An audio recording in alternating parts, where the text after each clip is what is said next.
Evolutionary Producers.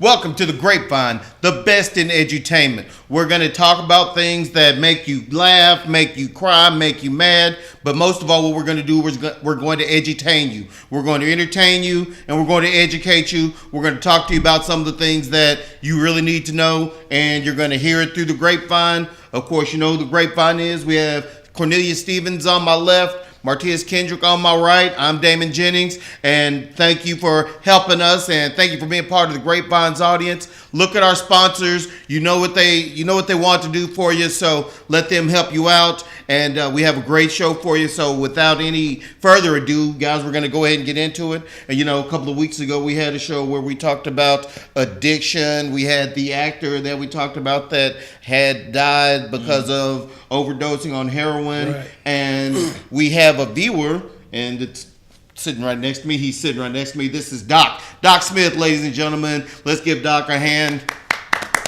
But Doc is a viewer, and he contacted the show and said he wants to help us out. He wants to help the Grapevine grow. And in talking with him, he's very close to the subject of addiction and the perils and the ultimate that can happen. So I wanted him to come on and talk to you, the audience, because we are educating, we're entertaining, and sometimes entertainment takes an ugly turn. So we have to talk about things that take those ugly turns. We talked about addiction.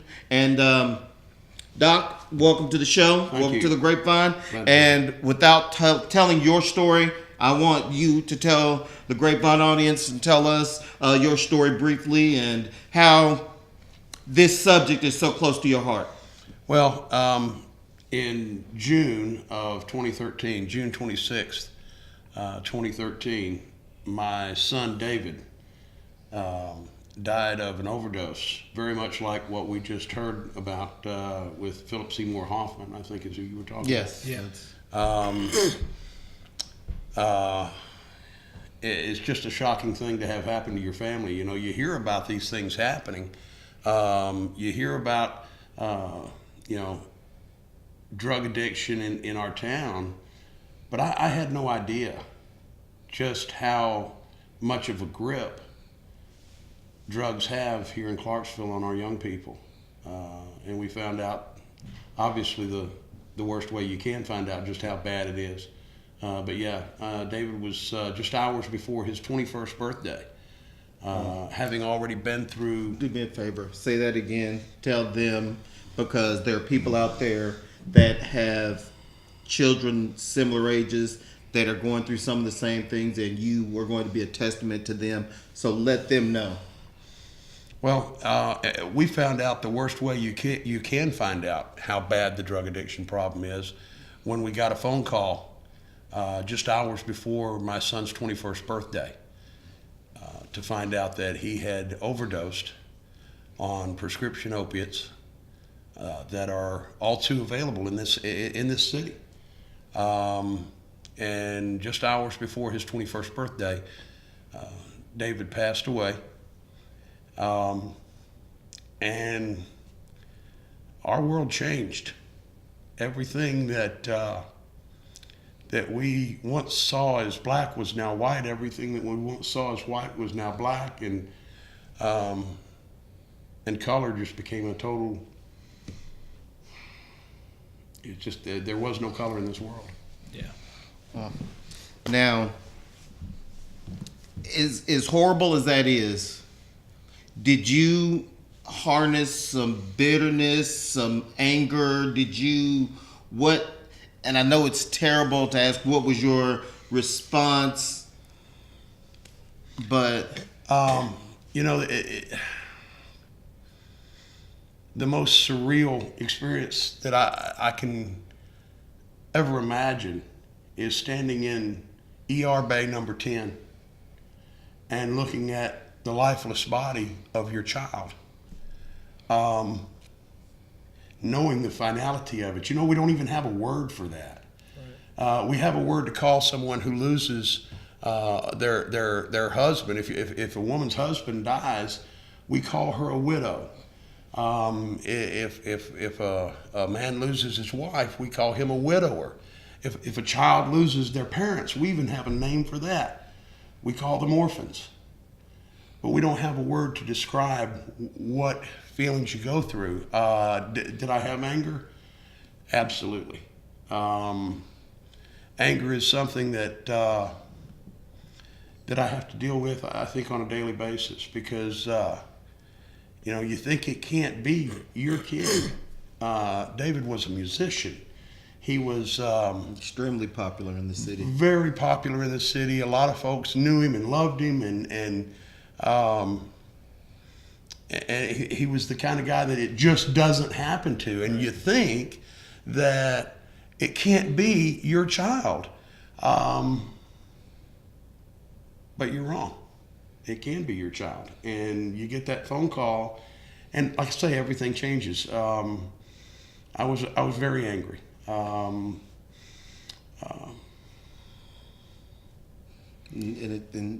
that anger still is there, or it's amazing. Yeah, the anger's there, but it's different. You know, I was angry at people. Mm-hmm. There were people that knew. David had friends that knew. One of the things that just really tore me up was the funeral home. And you've got all these kids coming around talking about how much they loved him and what a great guy he was, and how could this happen to him? Oh, I just loved him so much. I cared so much about him. And the question that I asked at my son's funeral of everyone there, where was your love 2 weeks ago? Mm-hmm. The people that you call your friends in that game are not really friends to you.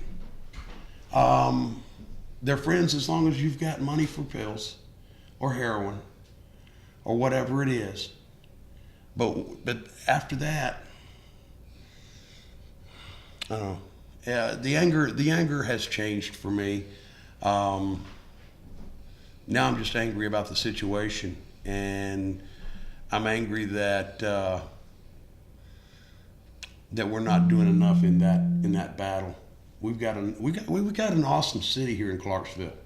I chose Clarksville to raise my kids in 1995. My wife and I chose this place because it had all the appeal for a good place to raise your children. And in 95, I think that was true, but I think that we're losing some of that through this vicious attack of prescription drugs on our streets. And until we address that in a much more meaningful way, we're going to keep losing children like David, kids like David, that they're not bad people. They're good people who make bad choices. And we're going to touch on that. We have a lot more with Doc. We are going to break, so check out our sponsors. Listen, visit them. They have some specials for you. But we'll be right back with more of the Grapevine.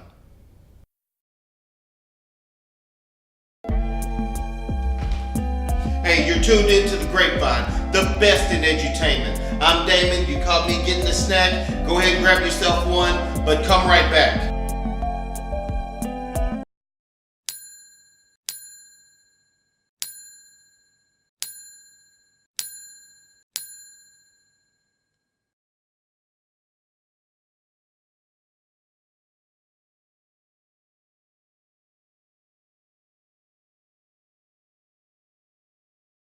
Trust me, I know. We need to keep up with our friends, know the latest trends, and find out when the next big party is. But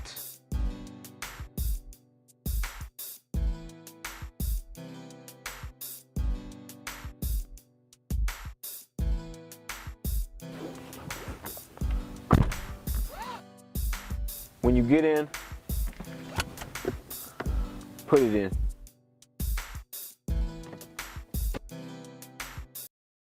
We're back with the Grapevine, the best in edutainment. We've been talking about a rather somber issue today, and we are still edutaining you, but sometimes edutainment isn't necessarily going to make you smile and laugh. We've been talking with Doc, and Doc's been very gracious to come on and share a very personal story. Martish, you had a question? Yeah, one of the things that we talked about in the first segment was we talked about the friends that were at the funeral, and my question was it a friend that introduced him to the opiates? You know, because a lot of times we have friends, and not all of our friends are good friends or not good friends for us. So I just want to know, you know, how did that happen?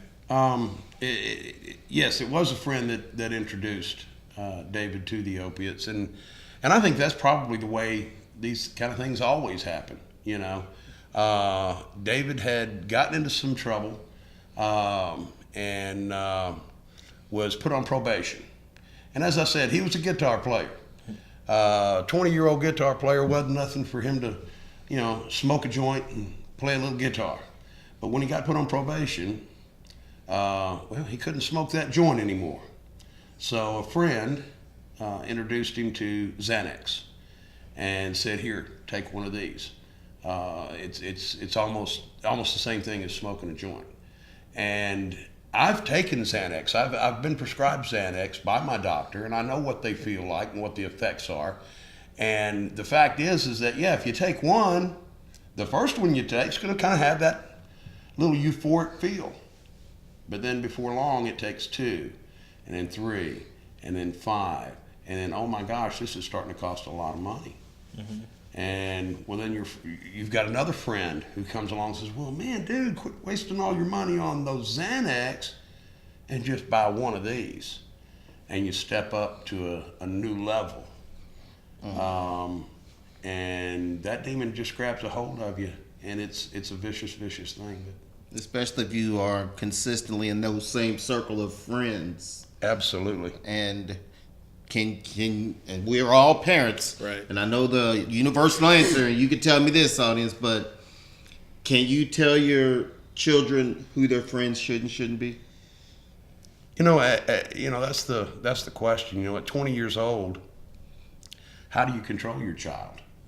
You know, right. I can remember it was a long time ago when I turned 20 years old, but I remember that teenager growing up that couldn't wait to get his hands on the wheel. And forget you, Daddy, I'm doing it my way now. I'm right. A man. I'm 20 years old. I'm a man. I know everything. I know everything, and I could teach you a thing or two. And we laugh about it as parents because we realize that that's just a replay of what we went through. Right. But it's a scary time because there's so much that they don't know right. At 20 and 21 years old. And do you feel like, and we go back to youth, that there's that feeling of, well, I'm young, I'm invincible, you know, nothing can stop me, you know, I'm on top of the world, like you said, I've got my music, I've got my friends, what more can life offer me? You know, there's nothing that can stand in my way, there's nothing I can't do. Do you feel like sometimes that he felt like he had the time to, you know, it's like maybe he thought it was a phase and, you know, I've got time, I'm invincible, Dad, I can handle this, I've got control? Oh, I don't know how many times I heard him say, "Dad, I've got this. I've got this." And it's interesting. I've been involved personally with over 6 drug interventions since David passed away. We've worked with several young people in his age group, 18 to 24, which is the age group that we're finding is so viciously attacked by this thing. And these opiates lend themselves to that superhuman feeling. Mm-hmm. I've had other drug addicts that were friends of my son's who said, "You don't understand." And I can't tell you how many times David said to me, "Dad, you don't understand." Yeah. Yeah. You don't understand what it makes you feel like you can do anything. And for them to say, I got this, you know, the best thing I can tell you as a parent is just because your kid says, "I got this," if you know that your son or daughter has been embattled by these types of drug addictions, and they say, "I got this," we want to believe them. We're biologically obligated to believe our child. You want that. You want him to be telling you the truth. Yeah. When he says, Dad, I need $60 for some shorts at the mall. You want that to be what he's really asking for. You want to believe him. You want, oh no, he's been doing so good. I'm going to go ahead and give him the $60. Do you ever see the shorts? No. Are there any of his friends that you talk with, that you hope to make an impact with, that you keep in touch with? Or? That's what we've done with the anger issue. Where I, as a natural man, might have chosen to hate, I've been spiritually guided to love instead. And so outstanding. We are working with some young people. There's a young man who sat on my couch just 2 weeks before David died. This young man sat on my couch, and I'm gonna tell you, I did not like this cat. From the first time I met him, I never liked him. He just had that I don't know. You just got your This is feels. that feeling, that That vibe. feel. Yeah, You know what I'm saying? there was an energy or aura that just didn't sit right. It ain't right. Yeah. And I never liked this kid. And he sat on my couch. He sat on my couch 2 weeks before David died and lied to my face, as close as you and I are sitting right now. And he looked me in the eye and told me about the dope that they weren't doing. Well, I'm telling him how worried I am about my son. My son's been to jail. His last Christmas on earth was spent in the Montgomery County Sheriff's Department down at the county jail. He'd been to rehab. And I'm talking to this kid, man, help me keep my boy straight. Oh, no, Mr. Smith, we're not doing any of those things. Lying right to your face. And you want to believe it. Yeah. You want to believe it. And I got to tell you, lies are deadly. Lies kill, especially in that game. And if your kid is doing these kind of drugs, they're going to lie to you. I don't care how much. My son knew how important honesty was in our relationship. What have you got in a relationship with your child if you don't have honesty? I'm not going to keep any secrets from you, and don't you keep any from me. Let's be honest with one another. And the last 6 months of his life, there was nothing honest about them.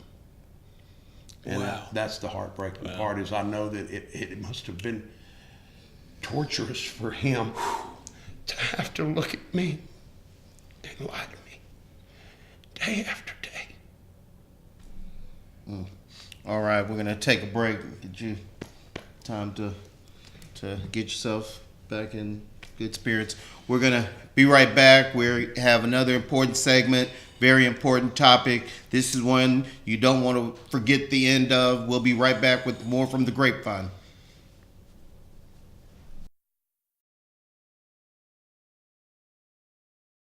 Hi, I'm Steve with the Grapevine. And if you want us half as much as we need you, then stay where you are, because we'll be right back. When you travel, you want to have a blast, create great memories, and not go broke doing it. From mountains to the beach, I can help you do it all and not break the bank. You work hard for your money and your time, and you need to get the most out of both. If you want to learn how to save the most on your best vacations, call me, Damon Jennings, 931-302-0760. Save money, have fun, let me help. 931-302-0760. Welcome back with the Grapevine, the best in edutainment. Very, very, very important topic today. Hopefully you're watching it with your children. Parents, please look out for your children, because you have to teach them right from when you start, because when they get old, you don't know which way they're going to go. Steve, you had a question? Yeah, and again, man, I'm just thankful that you're here with us here on the Grapevine, sharing, this sequence that you're going through. And as he said earlier, we all have children. They're right around the same proximity of age. I have a son that's 22. I'm just curious, and not only for me, but for the viewing audience. What are some of the telltale signs that you see that would give us some type of notification that we need to do something because something is happening?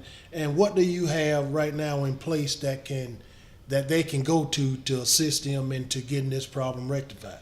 Well, those are great questions. Some of the signs that I can look back and identify now, anger.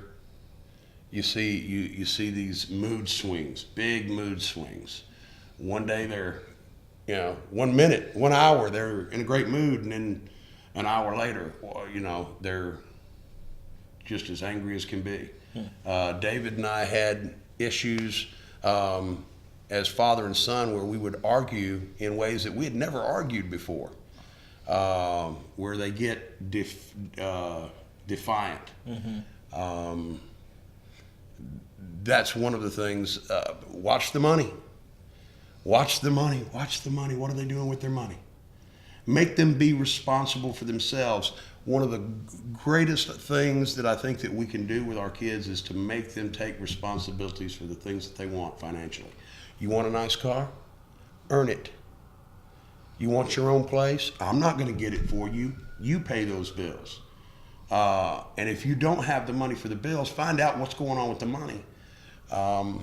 If the stories that you're being told, man, something don't sound right about that, follow your instinct as a parent and find out why something doesn't sound. Because if it smells like it, looks like it, It is. it usually Talks is. like a duck, walks like a duck. Yeah. Quack, quack, that's a duck. Yeah. Yeah. What are we doing now? Right now, we are growing something called the House of David Media Ministries, where we're working with a local record company to try to get kids focused on their passions, things that they're passionate about. Can you say that name again? The name of your organization? Right now, we're working on building an organization called the House of David Media Ministries, where what we do is try to steer these young people toward things that they're passionate about. There's a passion in each one of us for something, whether it's fishing, hunting, music was David's passion. So that's just and there's a lot of that in that age group. A lot of these young folks are into music, so we're trying to do some things there. We found that a lot of them are believe it or not, good old country folks. These kids that just love to farm. So we're trying to work our way toward a House of David farm where we can have a setup where people like David can escape these streets of Clarksville and go to a place where they can learn the value of work and learn what it means to be loved, because that's the thing that they're usually missing. These young people, they're missing love. Either dad's not there enough or mom's not there. There's always a love component that's missing. And if you can identify that, and that's what we try to do through just working with their passions. And, if you're passionate about music, then we're going to try to get you into a recording studio and get you on a track that allows you to pursue that, so that there's something more valuable than whatever that appeal is for that poison. So what do you say to that viewer that's watching that says there's no problem with those kind of things in Clarksville? Clarksville is too small for that sort of stuff to exist. What do you say to that naysayer? Look at him and say it. I absolutely understand your thinking. I absolutely understand it. I would have sworn that Clarksville didn't have this kind of a problem a year ago. I've learned that I was wrong.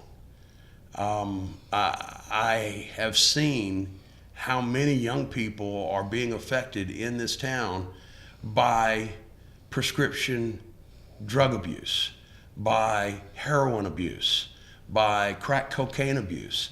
It is a major problem in this town. Go talk to 18 to 24-year-olds arbitrarily and ask them, what do you think of Clarksville? I've got 18 to 24-year-old young people that are telling me, I got to get out of this town. This is not a good place for me. What other proof do you need? When the good kids of our town know that our town has this kind of a problem, then we're foolish if we don't recognize that, yeah, we do have a problem and we'd better do something about it right now, or we're going to lose 5, 6 out of 10. I mean, that's a big number. I realize that's a big number, but that's what we're seeing. You line up 10 young people in the city of Clarksville, ages 18 to 24, and 5 or 6 of them have some experience with this level of drug abuse. Wow. And when you talk to these young people, do any of them ever have a suggestion or say, I wish Clarksville had this, or I wish Clarksville did this, or, is there something that all of them What's the say? solution? Yeah, do they even try and say, we wish they would have this, so this would maybe help in this area as far as something to... The thing that I keep hearing is that we've got to get them out of this town. Wow. For them to recover, for the ones that have fallen victim to this, what I hear them saying is, I've got to get out of this town. Because when they re-immerse themselves, maybe, and we're not just talking about a 28-day rehab. Right. My son David went to a 28-day rehab, which was more or less a get-out-of-jail-free card. It was either you're going to jail or you're going to rehab. Okay, so he goes to rehab for 28 days.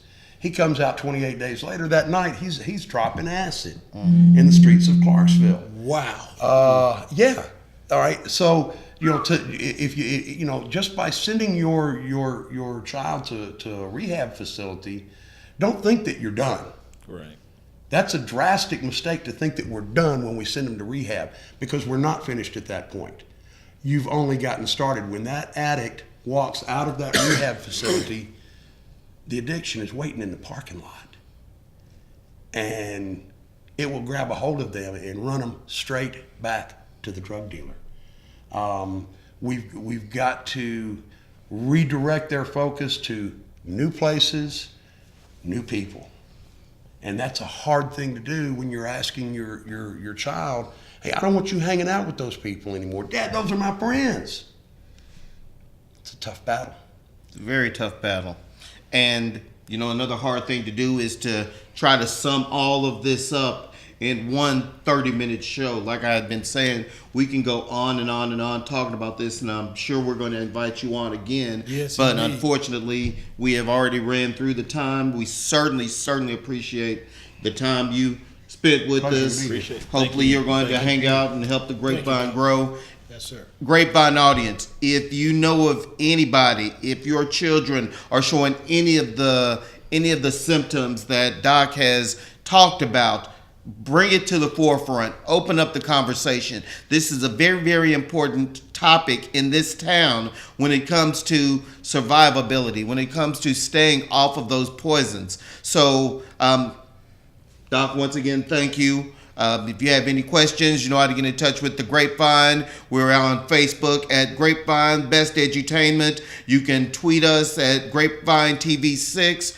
Grapevine Clarksville, the Grapevine Clarksville at yahoo.com is where you can send us some emails. Doc, is there a place where they can find out about your organization, the name and the number again? You can look up the House of David Media Ministries on Facebook.